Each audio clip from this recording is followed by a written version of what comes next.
right. Hello, everyone. I am Roch. Everyone gets it wrong. Don't worry about it. I was going to ask you, but I didn't get the chance to. No problems. All right. So I do a lot of patient work because I am the front desk person in the ER. But in my family, we have two great curses. We have anxiety disorders and we have migraines going back generations. I think about four is as much as we can count. So I was already prepared for what was probably going to happen. My mom gets them very badly, and I've been helping her since I was little. She comes home from work stressed. I know that I have to rub her neck, and that helps her. And that helps her get rid of the migraines when they come. So for me, it started in high school because it was a time of stress. I was going to an honors circuit, and I was so unbelievably stressed out that when my eyes started to hurt, I was like, oh geez, maybe I need to get glasses. Maybe this is some kind of an eye strain. My mom knew it was migraine better than me. So when I did go, I didn't need glasses. I went to an ophthalmologist to see if it was a tumor. Wasn't that either, just migraines. So I ended up surviving high school, getting through it without the need for medical attention. It wasn't so bad back then, but once I started work, it was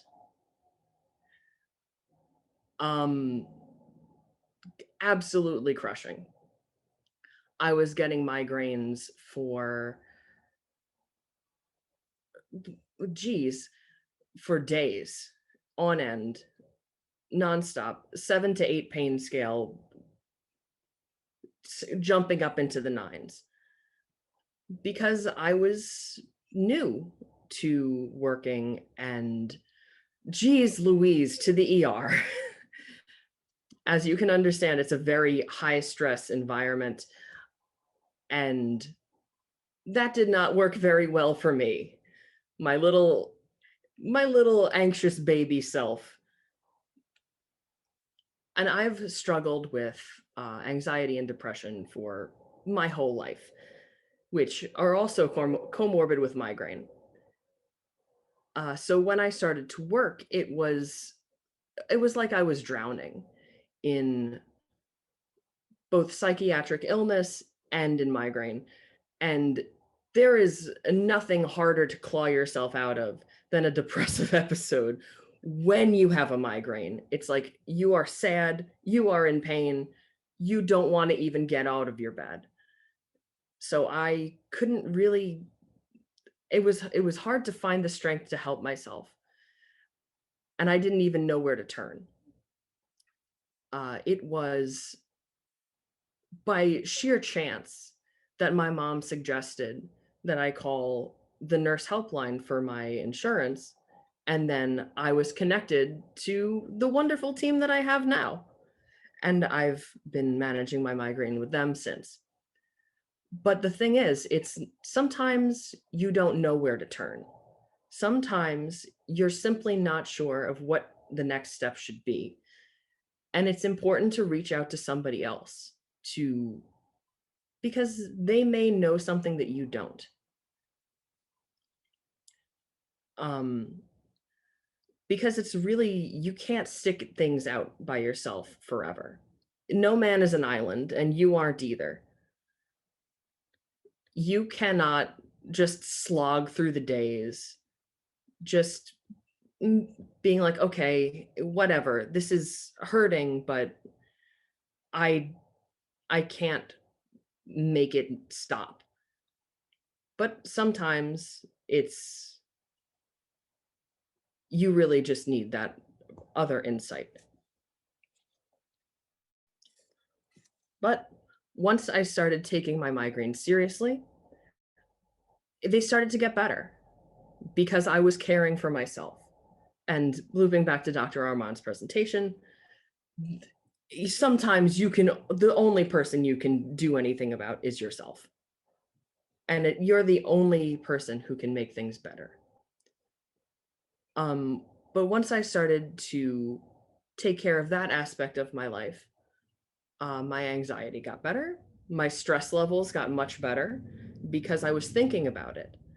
I was aware of what I was doing and how I was feeling. And being in control of that helped me be in control of my headache. Of course, sometimes there's opportunities that's like, it's not going to help whatever you do. You're stuck outside and you've forgotten your medication. Sometimes the meds just don't work. And that happens. It does suck to slog through, but everyone has slogged through it. It is what it is. Until you get home and until you can help yourself, it is what it is. Just thinking about something else entirely will help. For instance, I was on an airplane. I felt like somebody was pounding a railroad spike into my skull with a sledgehammer. And I was like, oh God, I have to think about something else. If I keep thinking about the pain, it's really just going to get worse. So I thought about, hey, it would be pretty crazy if you brought Benjamin Franklin on here. And that's how I distracted myself for that portion until I could get to my meds, until I could get help, until I could lie down somewhere quiet. All you want to do sometimes is be in a cave, and that's what you need to do, because there's nobody who knows you better than you. A lot of people will say, if you talk to them, uh, you should do this, that, and the other thing. I know why your headache is how it is. Um, and they're all wrong. Like a bossy old lady at work may be like, it's hormones, it's this, it's that, it's the other thing. No, you don't know what I know. I know it's stress. I know if I get completely verklempt at work, I'm going to go home and I'm going to be laid up. That's just the way it is. And learning to take your mind off of it is very important.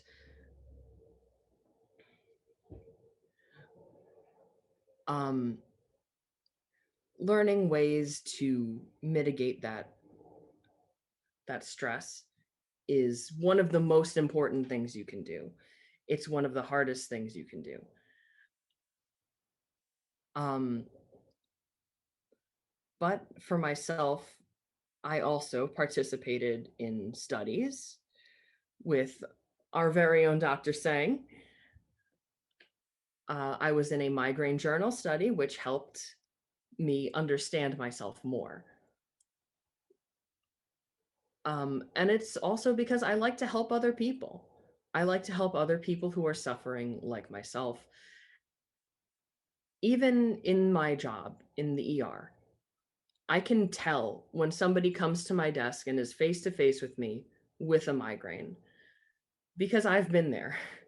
I've been on 16-hour shifts with a balled up rubber glove between my glasses and my face, using it like an eye patch. And people have asked me, oh my God, do you need to see the doctor? And I have to sit there and be like, no, I'm okay. I'm just getting through it. Which is also something you really shouldn't do, but I should see the doctor. See the doctor if you need to. But if somebody comes in front of me and has a migraine and I can tell, I'll ask them, hey, do you want me to get you a towel from the back so you can put it over your eyes while you wait in the waiting room? And they will be uh, very grateful for that. And it's all that I can do in that moment. And it helps. It feels good to help.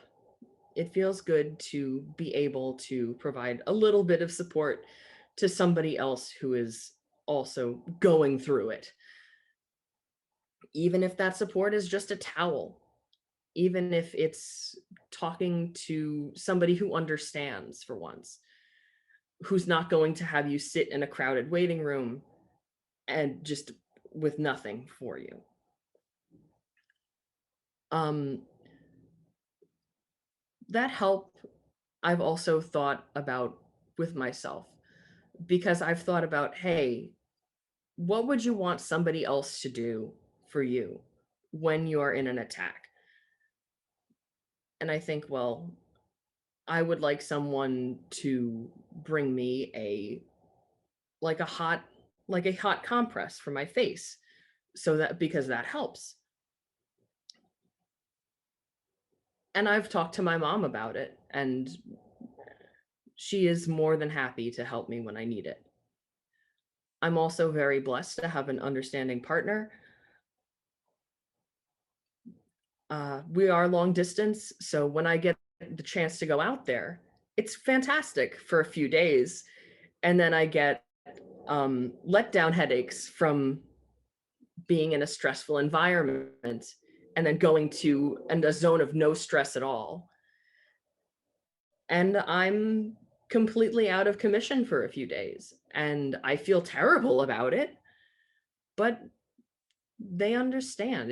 There's nothing I can do. That happens. It's just something that happens.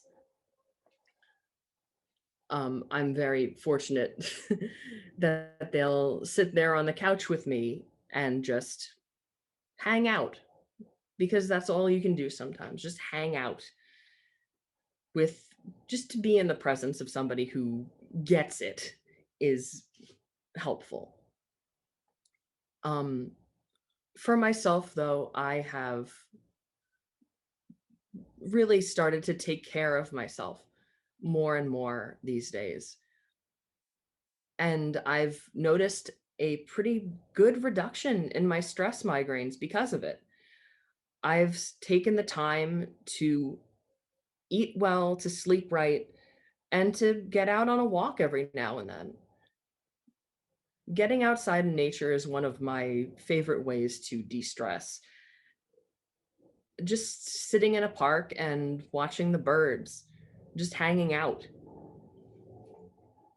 Um, it's just very helpful for me. Having the chance to be somewhere that's just calm is very good. Even having the chance to just walk around and listen to music helps me to de-stress from my stressful week.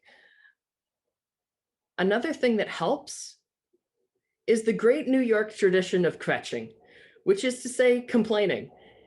It's something that we do a lot as New Yorkers. We'll just talk to our friends like, oh my God, this migraine I've had, it's like there's a little road crew on my skull trying to do an excavation. And then the other person will be like, oh my God, I know, it's terrible, isn't it?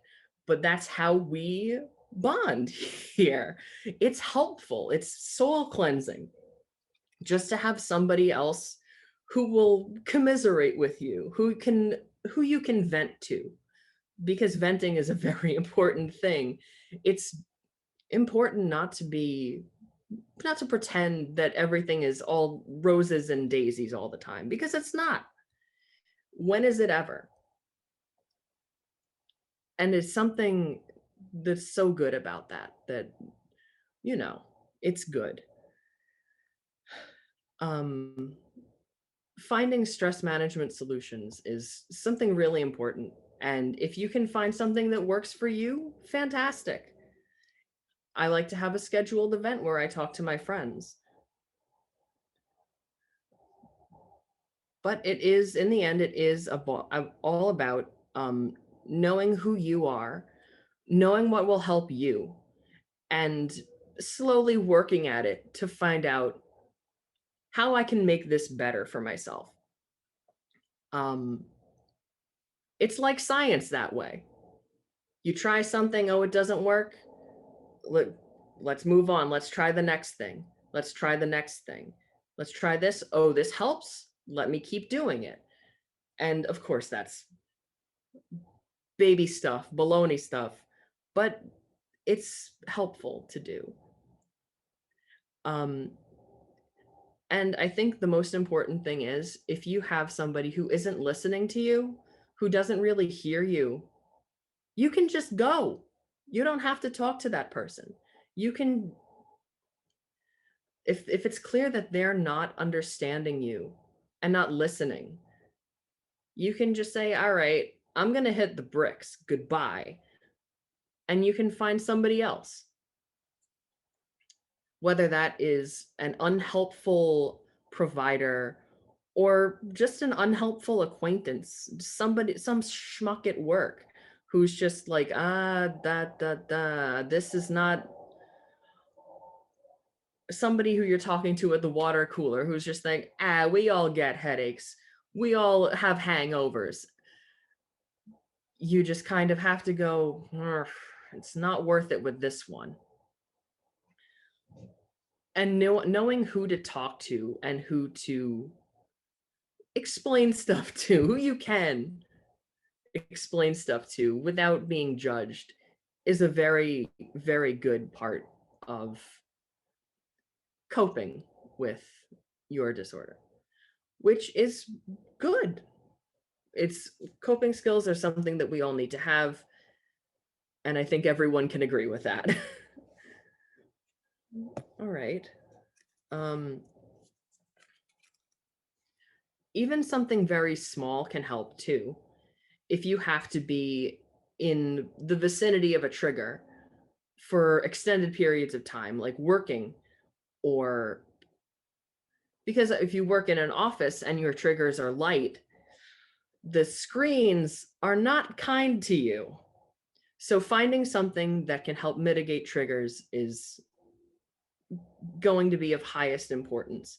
Something as simple as a screen shader or a different colored lamp can really make the difference. Um, so now, while I still do get very severe attacks for no good reason, I can at least help myself to control the rest of them. And I think that's what's important for me. Um, all right, then. I suppose that's all I've really got to say. So I'll throw it back to Katie, if that's all right with you. Yeah, that's great. I loved hearing everything you had to say. You put a really good perspective on migraine. Thank you. So Roch, I thank you very much for your participation, and everyone said great job. So thank you for sharing your story with us. Thank you very much for having me. Yes, anytime. All right. Let